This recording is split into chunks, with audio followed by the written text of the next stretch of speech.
Okay, well, thank you very much for the extended introduction of my career.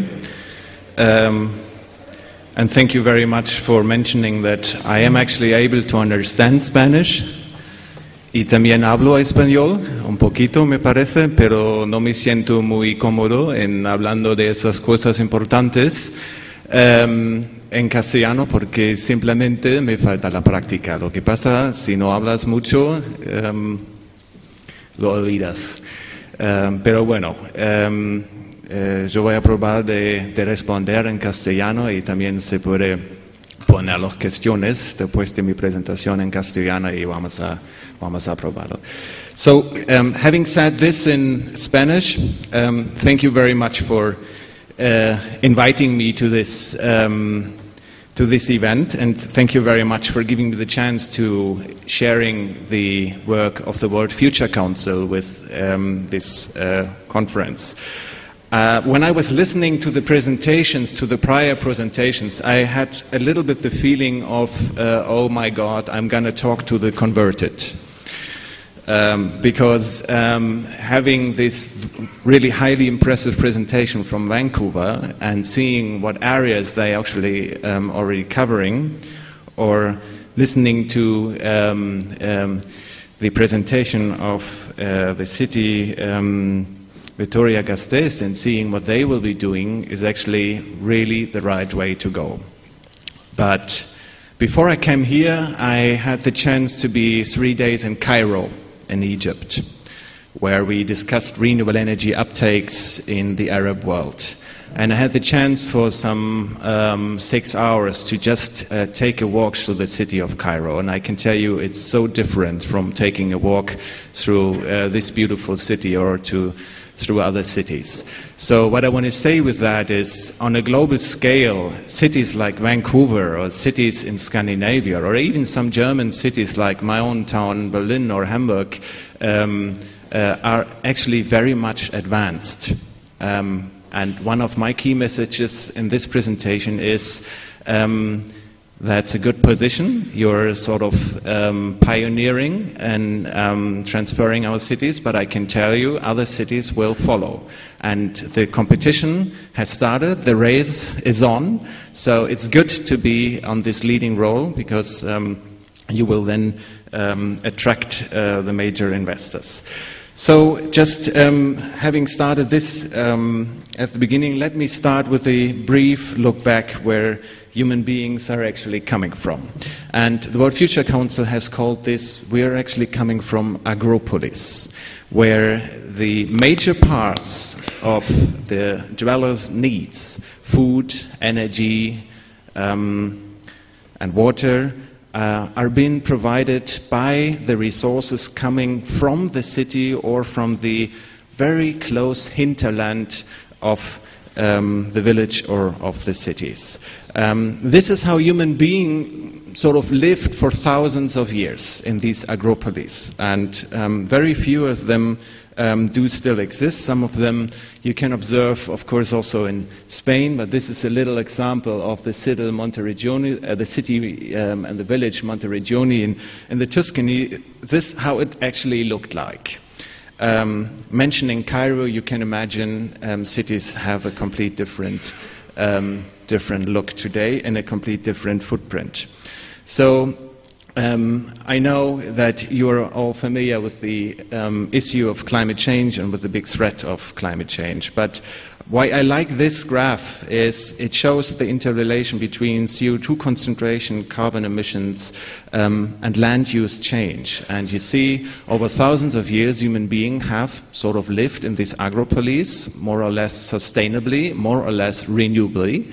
And then 300 years, something went obviously wrong. And this is related to the discovery of fossil fuels, coal and later oil, and the fact that we learned to combust them and to burn them, to build bigger machines, and to start this vicious cycle of fossil-fueled industrialization.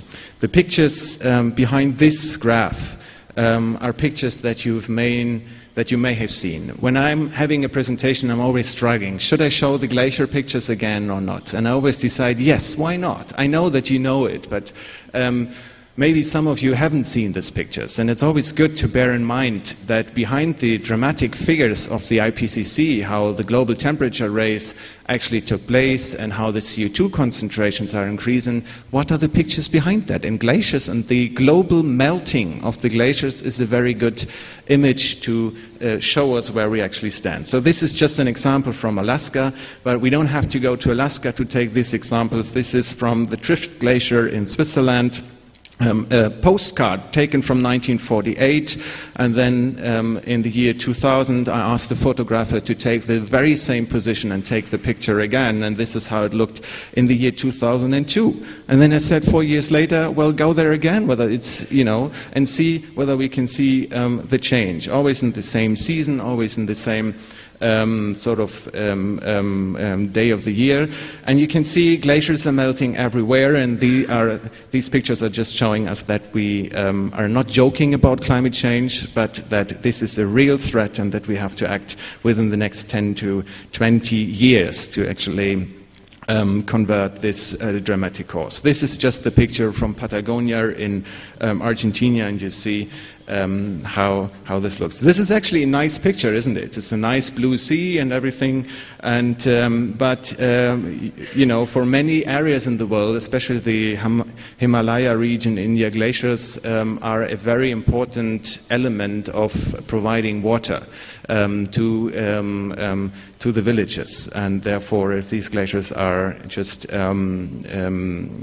disappearing, then hundreds of thousands of people are in a threat.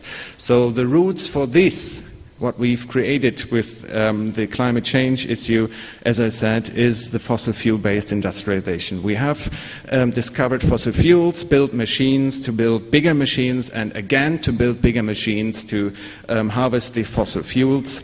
And just an example from my own country, I know that Germany is very famous for its beer and for its Oktoberfest, and just recently also for its massive development of renewable energy. But nevertheless, it bears mentioning to look into the existing energy system of Germany. And this is just how we still do it. We are relocating people. We are wiping off the map whole villages just to get hold of lignite coal for the reason to burn it and to boil water with it and then run the turbines. So that's the way we still work, and as you can see, up to 180 billion euros of tax money went into these technologies. I've taken this picture myself, and if you go there, it just looks like the moon. And as I said, they don't even hesitate to take off villages, just tear them down. And if there's an old historical church, they just move it away, just for getting hold of lignite and burning it. This is the fossil fuel-based consumption, the fossil fuel-based industrialization. This certainly applies for the oil business. I could go through that, but that's not the issue at this presentation. So I just leave the oil sector with this presentation and just reminding ourselves that oil drilling in itself is already very harmful to the environment and to the oceans, as we've seen that 2 years ago with the platform burning for over a month. It's not only to the environment straight away, but also for climate change, one of the major causes. And cities have sort of emerged out of this fossil fuel-based industrialization. This is a picture of Mexico City, where you can see how it grew due to this fossil fuel-powered industrialization. And you just see this little image, which I've stolen from UNEP, because it shows how this city grew and grew and grew further, powered by fossil fuels, and created sort of an uncontrolled growth of urbanization in many areas of the world. And again, mentioning Cairo, you can really see how an uncontrolled, non-sustainable growth of city actually looks like and feels like. So the tendency of urbanization is obvious. We are actually having passed the threshold of 50% dwellers 50% people living in urban areas now of the global population, and this tendency is going to continue. So this is called Petropolis, coming from Agropolis, and now the cities that you visit and that you are surrounded by all over the world are basically based on fossil fuels, some of them by 100%, and therefore should be mentioned Petropolis. And the pictures behind Petropolis is not this little tiny village in Italy where people have a room to live and to chat and socialize, but these are pictures like these from Sao Paulo or pictures from Cairo, where you just feel and notice straight away this is just not working out to be successful. This is just not sustainable in the long-term future. And I've been to Chinese cities many times, and it's just, I can tell you, for those of you who have been to China already know that the above picture with the fog and with the smog is actually the typical impression you get when you get to Shanghai or to Beijing, and the below picture is one of the rare days where you have fresh air. And this is because of traffic, but this is also because of the big coal power plants are still sort of in the city center. So this is where we're actually coming from. But this is another way and another picture of a fossil fuel-powered urbanization, which is mentioned, or which is called sprawl. And this is the city of Georgia in the United States, where you see this is just not, you just can't live in this city without having a car. You're 100% depending on a car, and this, again, is not a sustainable urbanization, what we mean with this. But also, not only cities in Georgia, or not only the city of Sao Paulo or Shanghai and the emerging economies, but of course the slums is also a result of this massive trend of urbanization with serious health issues, serious social issues that we need to address when we think about sustainable urbanization. So one should say, well, we know all of this now for 20 years, so everything that we are doing in cities now should be directed into a sustainable future. Unfortunately, it's not. I just give you an example of a city that has emerged very recently. Who knows which city this is? Right, it's actually Dubai. And it's in 1975 or 1976. So watch the towers in the front and see how this city has emerged only within a few decades. And of course we all know this is not the sustainable way. I'm allowed to use the example of the Emirates because I will come up with another example, with a positive example of the Emirates later on. So, which is I'm allowed to use this. But one aspect I want to mention here is that when I'm saying our cities are 100% dependent on fossil fuels, I don't necessarily only mean energy. I also mean the sector of agriculture. We have signed some kind of a monopolized fossil fuel-powered agriculture sector with this huge, massive way of harvesting, degrading our soils, actually threatening our soils, and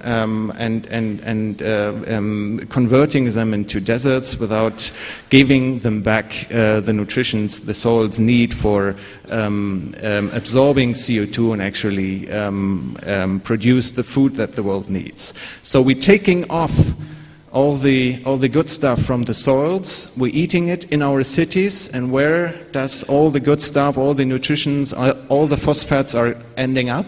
They're ending up in sewage, some of them in sewage facilities, but 90% of the sewage is not treated in the world. So, and this is an example of Rio de Janeiro, where you see it's just been,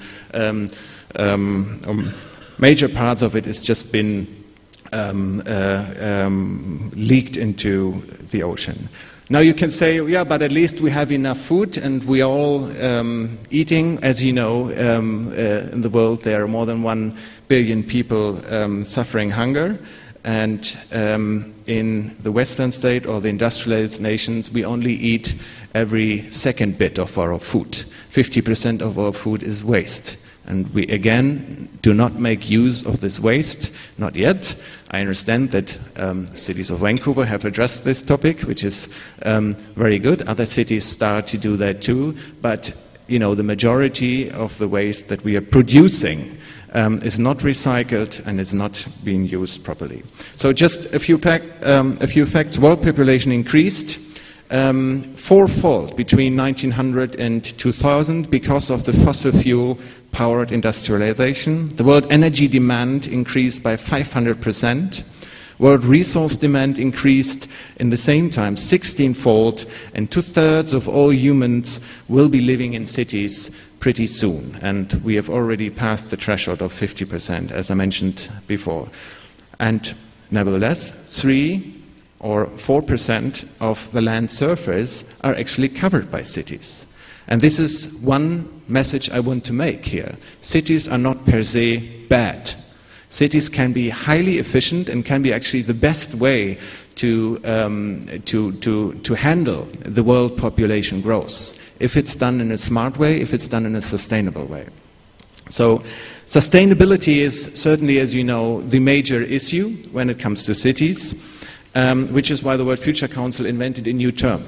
Not only because to have something on, but also because we think it describes better the path or the goal where we need to move to. And we've called this the vision of regenerative cities, meaning not a petropolis that is absorbing all the resources and producing again a lot of waste, that has been again treated with a lot of resources, but sort of trying to create a circular metabolism of the system of a city. This is our vision as described in this report here, and as we will be describing it further in the follow-up report. And what we mean with that is that a lot of things are going on already. A lot of things are naming themselves. We are on a sustainable pathway. But what do we really mean with regenerative development? And these are just 5 points that we think make the difference. A regenerative city actually sees human and human developments and social structures and cultural concern as an inherent part of our ecosystems. They actually see it as an holistic, they actually take the holistic view towards cities, what cities can actually do to people. Secondly, a regenerative city actually questions how human can participate in these ecosystems, and it seeks to create or restore capacity of ecosystems and biogeological cycles. As I said, this idea of a circular metabolism of cities. And the city understands, or the regenerative city understands the diversity and the uniqueness of each place. And we've heard that before in the presentations this morning. There is, of course, no one-size-fits-all solution for every city. And when you're sitting down with the government of Egypt to discuss city development in Cairo, then of course you start from a complete different point than when you sit down with the city of Vancouver or with the city of Hamburg. You know, so this needs to be taken into account, as well as for the strategy, as also for the terminology of what the city is and what the city actually makes sustainable. So again, we are thinking of a biological cycle or circular metabolism. And a technical cycle. So meaning our long-term target is actually the target that the city of Vancouver put up front, a zero waste goal. And I think that's exactly the right target that you need to set. A zero waste goal, because we are only converting materials into different materials. And we should just think smartly and make use of these different materials and come to a sort of circular system. Such a circular metabolism would actually make or would decline the giant footprint of the city, and would it reduce to a very small footprint of the city once you have included not only the transport and the energy sector and the food sector, but also the way of producing the materials that you're actually using in your city. So thirdly, we are coming from agropolis. We are at Petropolis in the moment, and our long-term vision is an ecopolis, where we are sort of taking the most of the principles and the idea of the former agropolis, meaning that a city produces as much as possible resources for its own sake, taking this back and making sure that we make use of the achievements of the fossil fuel-powered industrialization. Because I'm bashing fossil fuel-powered industrialization, but I'm taking the benefit of it as well. I'm using mobile phones, I'm using a computer to give these presentations. So these are all achievements, and not only technically, but also democracy is achievement of our industrialization, because people have learned to talk to each other. So we have to make sure that we are saving the achievements, the good achievements of industrialization, and the original idea of an agropolis and merging this to an ecopolis. This is certainly not an easy task. Just coming to the energy sector. When I'm speaking usually on governmental conferences on renewable energy, one of the good examples of renewable energy development is always Spain and Germany. So I don't have to convince you that renewable energy is absolutely necessary. Spain is the positive example for that, and Germany is the positive example for that. So you have, you went through the learning curve, how difficult it is to overcome this system of an industrialized system where the energy source has actually been taken off the ground somewhere in the world, shipped over to a huge monopolized power plant, burned it there, and then under huge losses of electricity or huge losses of heat, actually you are making use of this electricity. So this is a rather centralistic approach that emerged from the fossil fuel-powered industrialization, and the system we need to move to is a rather decentralized system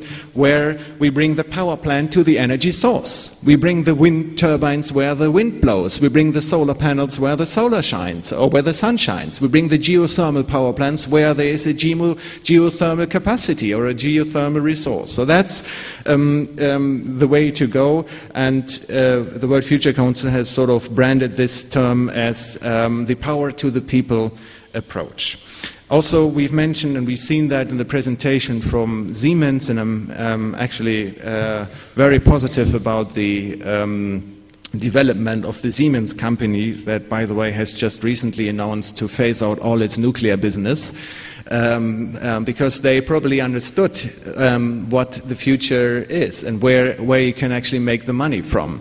And we've seen the slide from the gentleman from Siemens showing that they are doing work on smart grids. This is the new technology, smart grids, how you can cover a decentralized energy production system, with how you can combine this with storage and with storage in a decentralized way, and storage with hydropower pump storages, and how you and where you have to build new wires, new DC cables, and so on and so forth. So these issues are extremely important. Just before I come to the conclusion, just 6 brief steps that I think are crucial for heading towards a truly regenerative city. The first step, and that has and that has proved evidence by many studies, the first step for a city to create motion in the city is setting a target. Setting a target for, let's say, on the energy sector, our target is, let's say, 100%, which is why I liked, again, the presentation from Vancouver. Every slide first put goal. What is the goal? Zero waste. Okay, well, it's a huge goal, but let's now see how long we need for that, and how are we moving towards that goal. So target setting is actually very important. And when you set the targets, various factors have to be taken into account. Geography, the economical environment, Again, as I said, Cairo is different than Vancouver. Also, the economic environment is different. Now, even the politics are very different. So these factors need to be taken into account, as well as the technological environment. In many cities, you first have to build a grid, an electricity grid, or you have to actually care for the infrastructure first before you actually convert existing systems. But one aspect I find even more important, and that's what I call cognitive environment, or basically means participation of the people, is absolute key. If you're living in a democracy, then you have to gain the, and you have to attract the sympathy of the people of the city that for these various targets that you set, so that they can actually come on board and help developing this roadmap towards the various targets. I think the 100% target is absolutely reasonable. We have in Germany now seeing lots of regions that have set themselves a 100% target. Even the German government has set themselves a target of 80% by 2050, 80% renewable energy. So targets are very ambitious at the moment, but a 100% target is absolutely realistic, and I think it should be, when it comes to energy, a 100% target, and then you define the roadmap. The second step is a tiered, integrated, holistic response to save the climate, to meet the climate reduction targets, and to meet the renewable energy targets.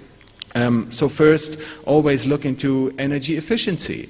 As we've said this morning, in Russia you have such a huge, vast potential of energy efficiency. Though this, of course, should be taken into account first before you start developing 100% transfer or 100% transmission to renewable energy. So energy efficiency and energy saving is one of the key aspects. And then first look what you can manage to deliver in your own city, within your own city border, and then only go back step by step into the hinterland and see how much else you need in terms of energy or food provision from the hinterland. The third step is addressing lifestyles and consumption patterns.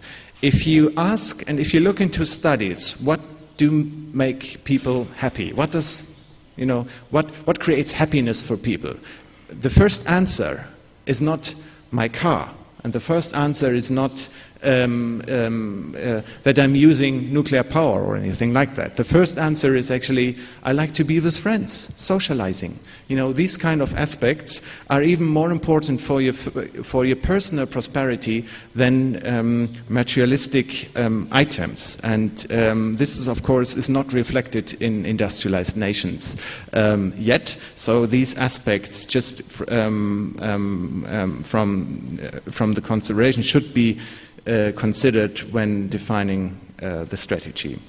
Then the aspect of metropolitan carbon sinks, or you can also say greening our cities, which means creating green parks for health reasons and for air quality, but also for creating carbon sinks, meaning increasing finally Earth's capacity to absorb CO2. And this can clearly look like this, or it can look like this.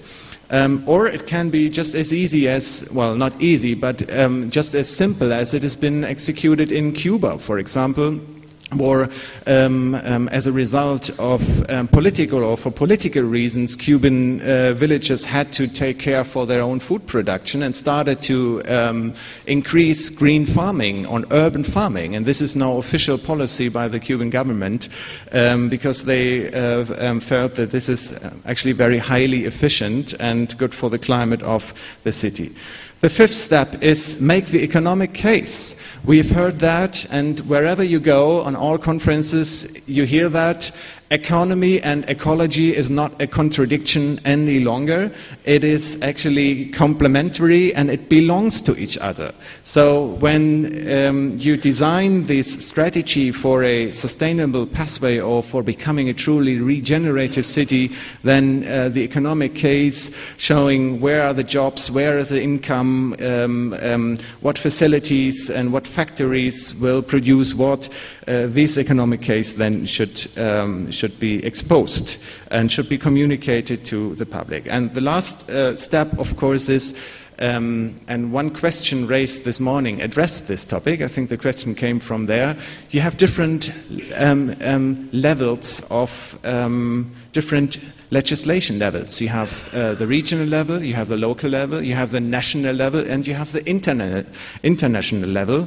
So you should define what are you able to do, what are you actually able to decide in your city with your constituency, and what needs to be decided by the national government, for example. And I agree, if this was the intention of the question this morning, to say I think that the national governments have much less interest yet to design sustainable cities or to work on sustainable cities than the cities themselves, because they are much closer to what's actually happening, and they're much closer to the big chances that are provided by a sustainable pathway. So the definition of this, and then making sure that you advocate your interest on the national and the international level, which is especially relevant for Europe as we are having the European Commission.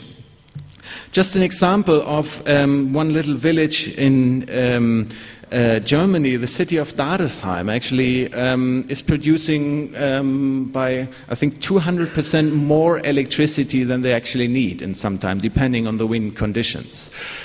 So they have actually just agreed to become a 100% region and have already met this target.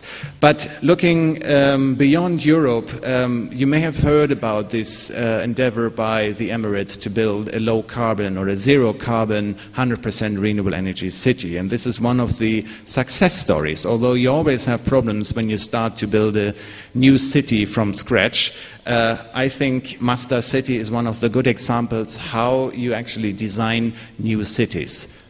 But we all know more than 90% of the cities we deal with are the cities that are existing already. So it's about conversion, these systems, and these new built cities providing good examples on how to go and how to achieve this. They're actually very much matured yet. You can actually already be there and look around the city. But there are also other examples from other Asian states, or just this example called Food City in Dubai, which is meant to be a city providing food for Dubai.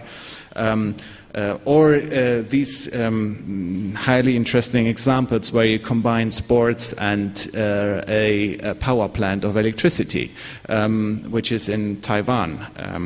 And it's a football stadium and producing more electricity than it actually needs. So we have very good examples. In India we have 60 solar cities. We have very good examples in terms of solar heating from China. We have very good examples from developing countries like Bangladesh, where 220,000 solar home systems have been provided and efficient cooking has been provided to the small villages in the area. We have good examples of Spain, as mentioned, and very good examples of Portugal. There is a picture of the city of Barcelona, which came up with this solar act to actually oblige investors to make use of solar electricity. The city of Munich is the only biggest city in Germany that has committed to a 100% target for renewable energy, and they're really looking into the details on how to get this done and developing plans of involving solar power from Spain and solar power from other areas and power from offshore wind parks.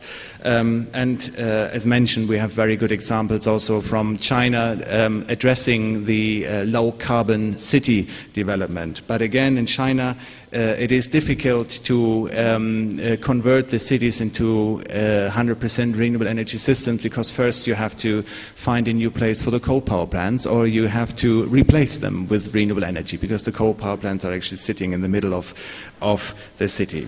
So my last slide, to just give this and kickstart the discussion again after the coffee break with this, is just coming from a very wise man. And I need to read this because I always find it very impressive. He made this statement 100 years ago. And he's saying, we are like tenant farmers chopping down the fence around our house for fuel when we should be using nature's inexhaustible sources of energy, sun, wind, and tide. I'd put my money on the sun and solar energy. What a source of power. I hope we don't have to wait until oil and coal run out before we tackle that. He said this in 1920. He was so right with that. He didn't know about climate change, though. We know now about climate change. We know now about the huge impact of cities. And I think this is our chance to now really put meat to the bones, really take it seriously, and move towards truly regenerative cities. Thank you very much for your attention.